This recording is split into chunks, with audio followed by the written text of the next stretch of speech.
Thank you, Miss Vania, for supporting and encouraging me to make this kind of video to improve my English. Just so you guys know, I made this video for completing my English professional personal assignment. So I do really apologize at front if my English or my pronunciation or my intonation is not up to the standard since I'm still learning anyway. And also, please correct my English by comment this video on the comment section so that I could improve my English as well. Hello everyone.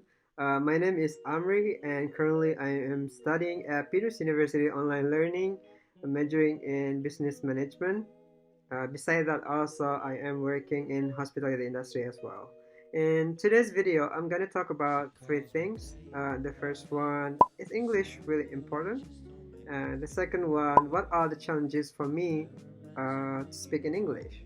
And the last one is, what am I gonna do in order for me to speak English, to improve my English skill? Alright, without any further ado, let's just begin. In the previous video conference with my lecturer, Ms. Vania, we discussed a lot of things, including introduction, of course. What I'm gonna highlight here is that all of the students in the class are only allowed to speak English. I think that was really good so that we could get used to it, right? And just for your mention as well, that was our first time video conference with her, and I feel like um, that was really good first impression about her teaching style. Let's move on to the topic. Is English really important? For me, I think it is really important. Nowadays, a lot of companies expand their business not only in Indonesia but also outside of Indonesia, or maybe they have not only customer in Indonesia, or maybe having client on Indonesia but also outside of Indonesia. So the only way to communicate with them by using English language, at least because English is one of the global language.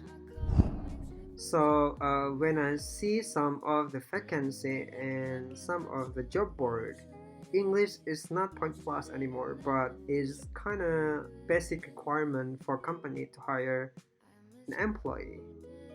That's why I think English it is really important.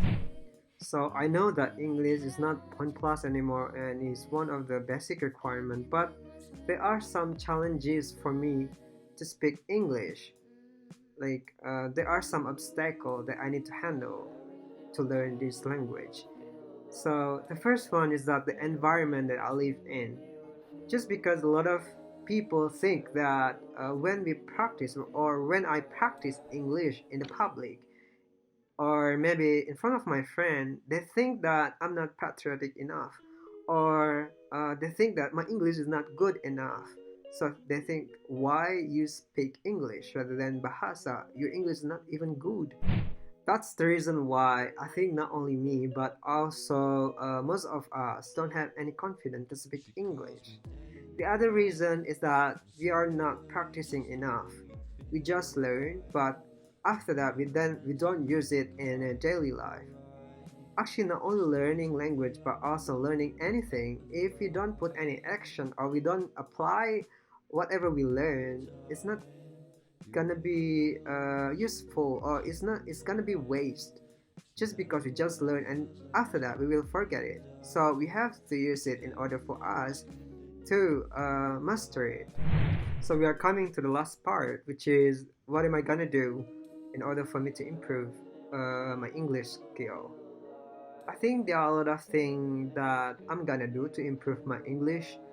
I just remember that my lecture said good input make good output. What is input? Input is more like when we listen and when we read more, the output is that have we will be a good speaker and also good writer.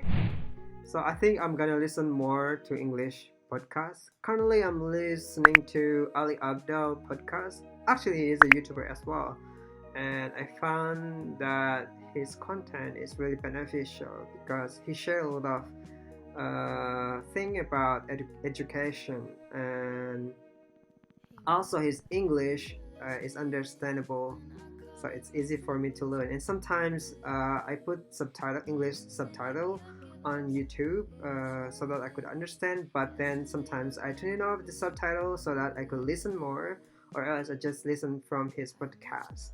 And also currently I'm reading the book that my friend recommended called Mind Platter.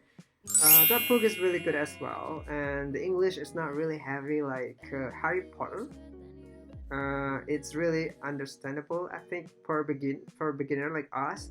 And sometimes I write some words that I don't know, and then I write it down on the paper, and then trying to find 5 new words that I don't know, and then I find it in the dictionary, and then trying to put that in the sentence. And usually I practice it because I don't have uh, anyone to practice with, so I always practice by myself.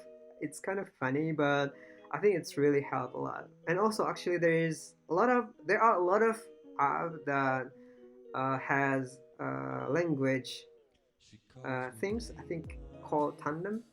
Tandem is one app that you could learn so many languages. Like you could learn from the native itself.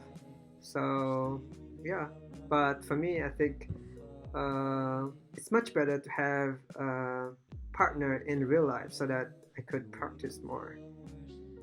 Alright, so I think that will be all from me about this topic, and I hope that there is something really beneficial for you all. And thank you very much for watching until the end of this video, and I hope that you understand what I mean. And if, like what I said earlier in this video, if there's anything that you think my English is not correct, just write it down in the comment section so that I could improve my English as well. Alright, thank you very much. There is one I mean my favorite quote, saying that the great aim of education is not knowledge, but an action. My name is Amri. See you in the next assignment video. Bye bye.